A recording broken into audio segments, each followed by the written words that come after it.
Could you explain then how this reproduction you alluded to in animate matter, how that works? Okay. Let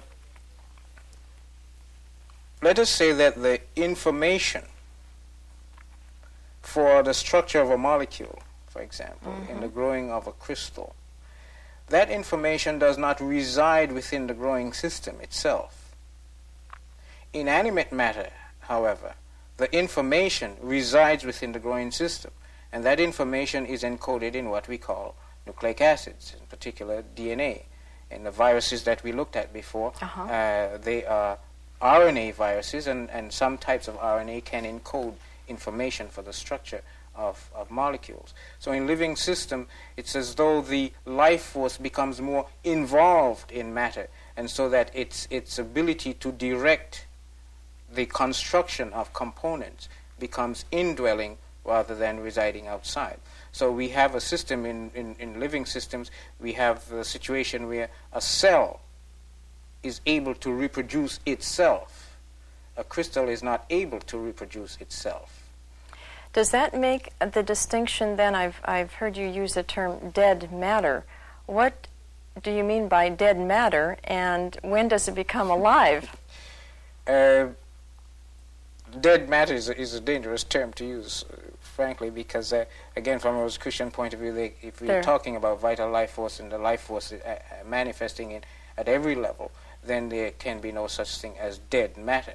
But what we call living matter is that matter which is capable of reproducing itself in the manner that I described.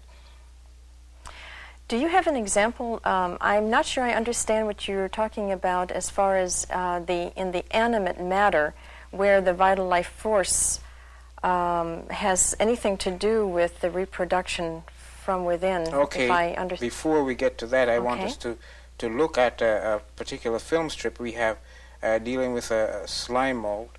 And what we want to show in this film strip is the fact that even in animate matter, living matter, this whole business of growth by accretion can still occur, and still does occur. So if we can look at that film, and we can see how this happens. Okay, let's take a look at that now.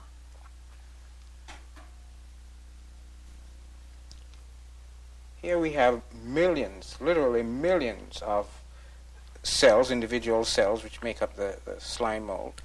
They're not organized, and here we are seeing that at a given signal, when the food supply becomes scanty, all of these millions of cells begin to aggregate and congregate and are attracted to each other to form a living unit, an integrated unit. That unit, as you can see here, behaves almost like a slug, and it will find a foothold which will form its root, and then it will grow upward, and not increasing in cells, but growing upward, and these cells will crawl upward, and certain cells will arrive at the top, and these cells will then get involved in preparing for spores, which will then germinate when the season is right to give rise to the next generation. And the point we are making here, as I said earlier, is the fact that even in living systems you can have a system growing by accretion, just like we saw with the building of a crystal growing by accretion. I would never have thought that a slime mold could show us so vividly how we have both principles at work, the accretion and then the reproducing from within. Then I would imagine that as we grow in more complex living animate forms, we go away from the accretion principle, and now we're into just the living animate form that only reproduces from within. Do we have a decisive point at which that happens? Well, I think we have to be careful again about decisive points, because we are always stuck with our own abilities to observe, and there are gaps in manifestations in terms of our physical senses. But there are systems, as you said, there are systems which get away from this whole business of accretion, or let us say that the process of accretion is not the dominant manner in which the system grows. that they grow strictly from within, where a cell reproduces itself, and the two new cells remain in physical contact with each other, and those two new cells will produce two more new cells, and so forth, etc. And what is that process called? The process of cell division is called mitosis. Uh-huh. And we have a film clip which will show cell division, a cell dividing, in which the DNA, which is quite invisible in the resting state of a cell. Or the pattern? The DNA is very, it's invisible in the resting state of a cell. Okay. When the signal comes from within, and according to our teachings, it is associated with the centriole of the cell. Mm-hmm. When that signal comes, then DNA somehow crystallizes. No one knows how this happens, but the DNA crystallizes within the nucleus of the cell, forms chromosomes. Each chromosome is then reproduced. In other words, a carbon copy of each chromosome is made, and when this is accomplished, then the cell divides down the center, and two daughter cells appear, and this can go on for the duration of the existence of the system. Let's take a look at that now, too, to show us what you were just talking about, Frater. Here we are now getting to the point where we're focusing on the nucleus.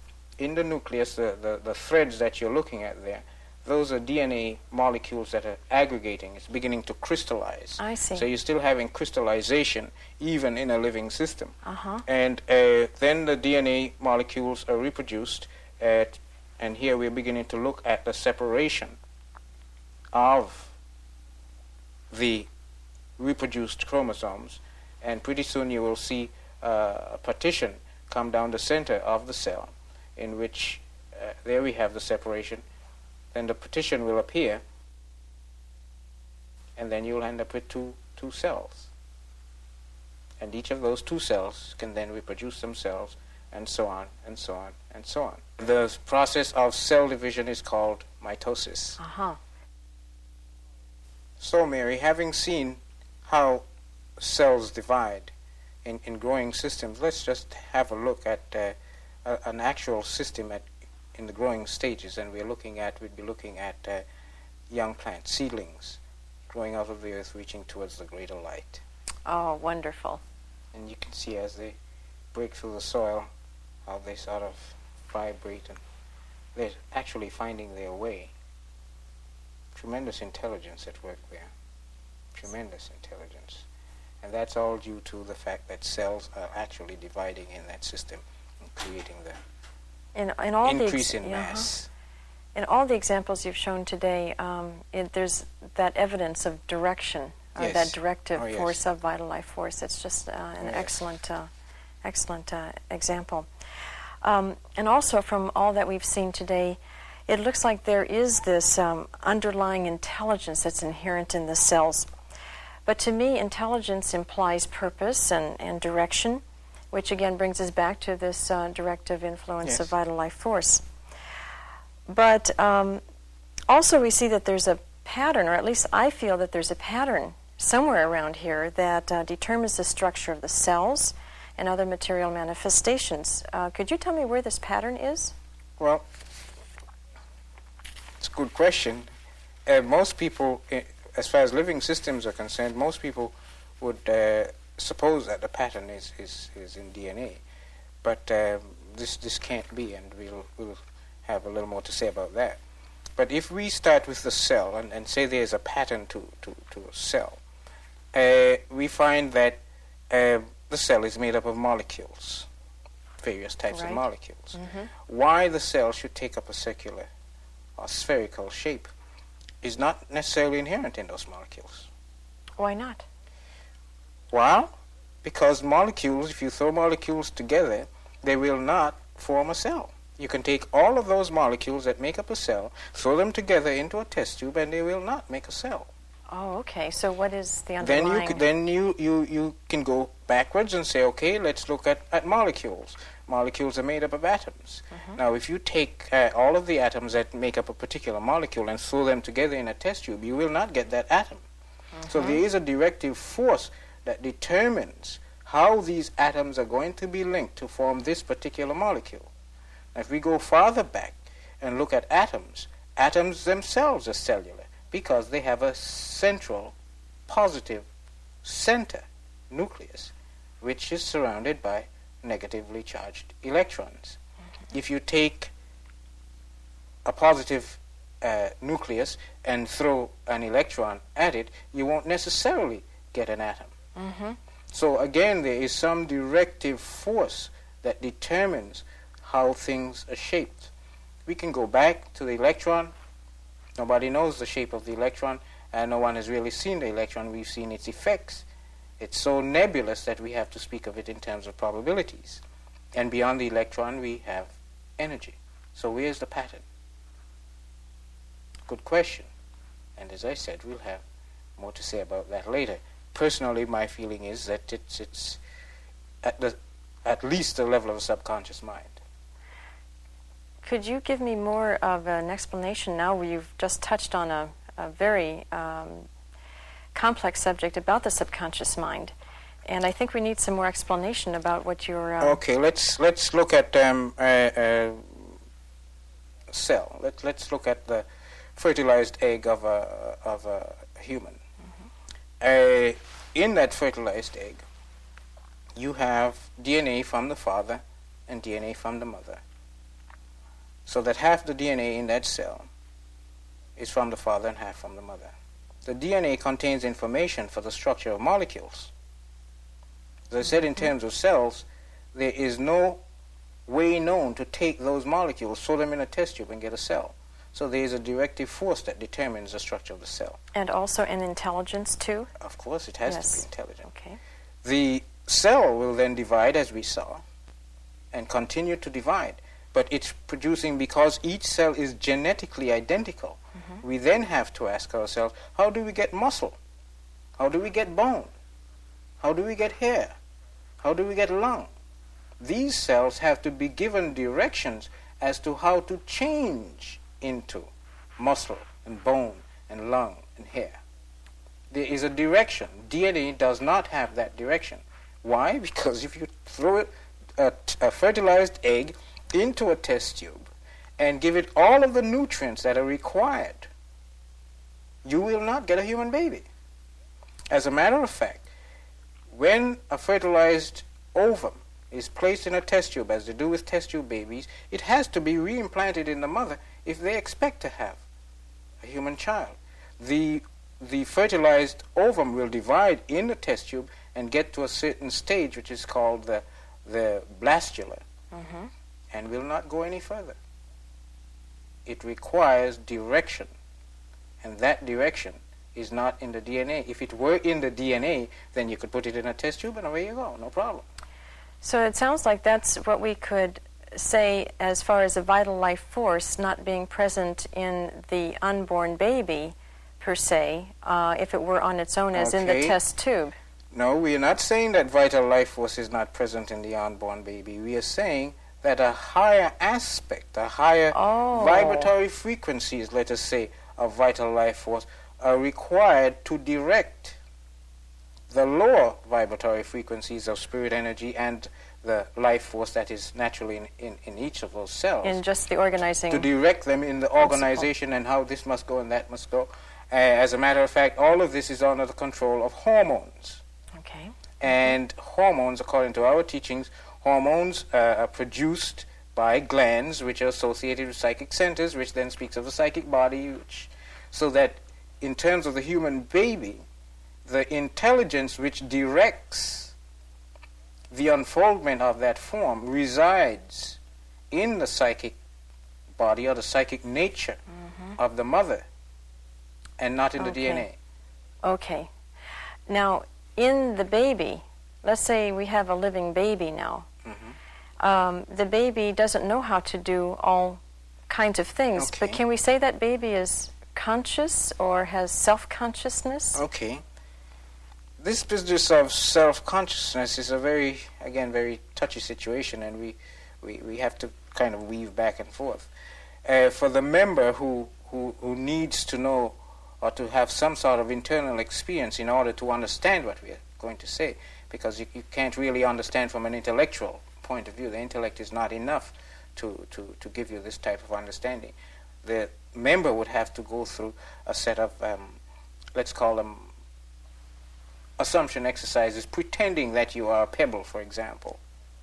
What does it feel to be a pebble? Pretend that you're a pebble. See what it feels like. It would seem to be, although I'm not doing that right now, but it would feel like it to be very restricted. Mm-hmm. Like I would have a certain form, and that I would be so limited that I don't even know if I could think. Mm-hmm.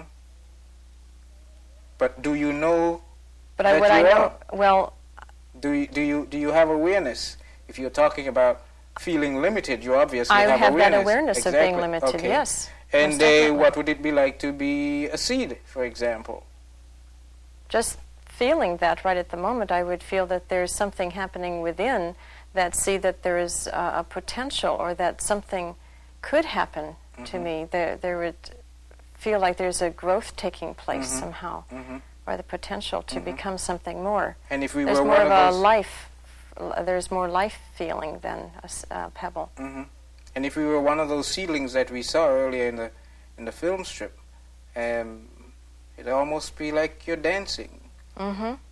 Searching or Yes. looking for nutrients and going after the growth and looking for light. It's a very symbolic way of looking at it too. Okay. And so we can say then, even with going into pretending that we're some sort of animal or anything like that, we can say then that in terms of your experience, my experience, or the members' experience who would want to try this, that they know what it's like to be a pebble or a seed or a plant. Going then to the human baby, though, the baby doesn't appear to be very organized in his ways of doing things. Could we take a look at, this baby on this floor here? What's happening in that baby? The fact is that just as one can be aware of oneself as a pebble or a seed or a plant, that baby is very much aware of itself. Being aware of external things does not exclude the possibility of being aware of oneself. One can be in a very deep state of meditation and be supremely, exquisitely aware of oneself and not be aware of what's going on out here. Now that baby is breathing, its heart beats, its lungs are doing all sorts of wonderful things, its kidneys, its skin. There is a consciousness, there is an intelligence that directs all of this. And that too is part of this business of the vital life force. And so, from what I hear you saying, that's the part of the subconscious mind that keeps all of this going. That keeps all of this going. Yes. Just as the subconscious mind will keep the pebble in its pebbleness and the seed in its seedness and so forth, etc. Now I notice that baby crawling around and all of these different things. So what is now in operation here? What's happening here is this baby, as it grows, will learn to use the attributes inherent in vital life force to organize itself in relationship to its environment. Now, before we get too far into that, I'd like to introduce a term here, and this term is called Umwelt. It's a German term used in psychology to indicate the fact that every living thing, let us say, has its own little world in which it exists. And to make this point clear, let us consider the situation of a little tick. It's an animal tick. And what this animal tick does is very clever. Its world is small, but it is still very clever. When food is scarce, it simply crawls onto the limb of a tree and goes into a state of hibernation, let us say.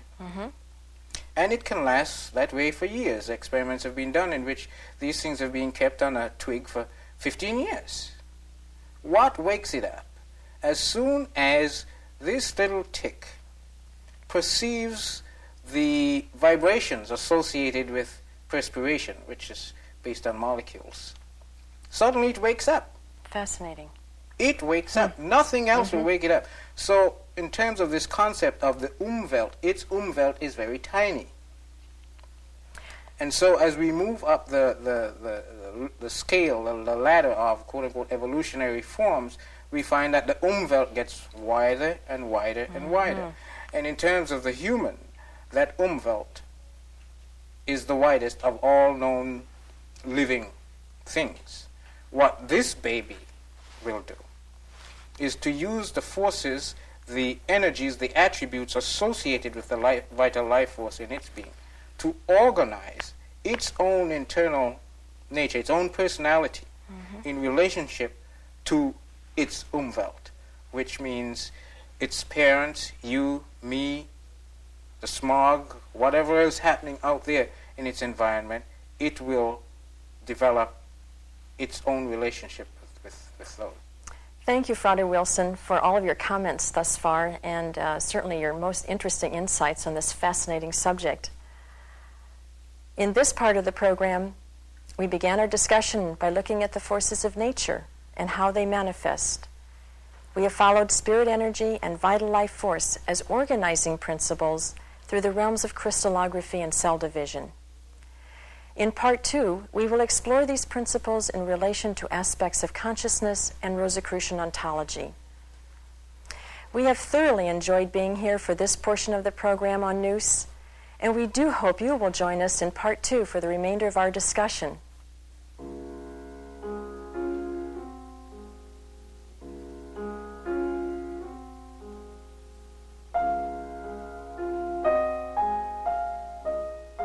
Expressions of Nous was produced in the studio of the Rosicrucian Order, a non-profit, non-sectarian, educational and fraternal organization with international headquarters located in San Jose, California. We hope you have enjoyed this program and that you have gained some additional insights that will assist in your understanding of Rosicrucian principles. Please join us again for another challenging presentation of Rosicrucian insight.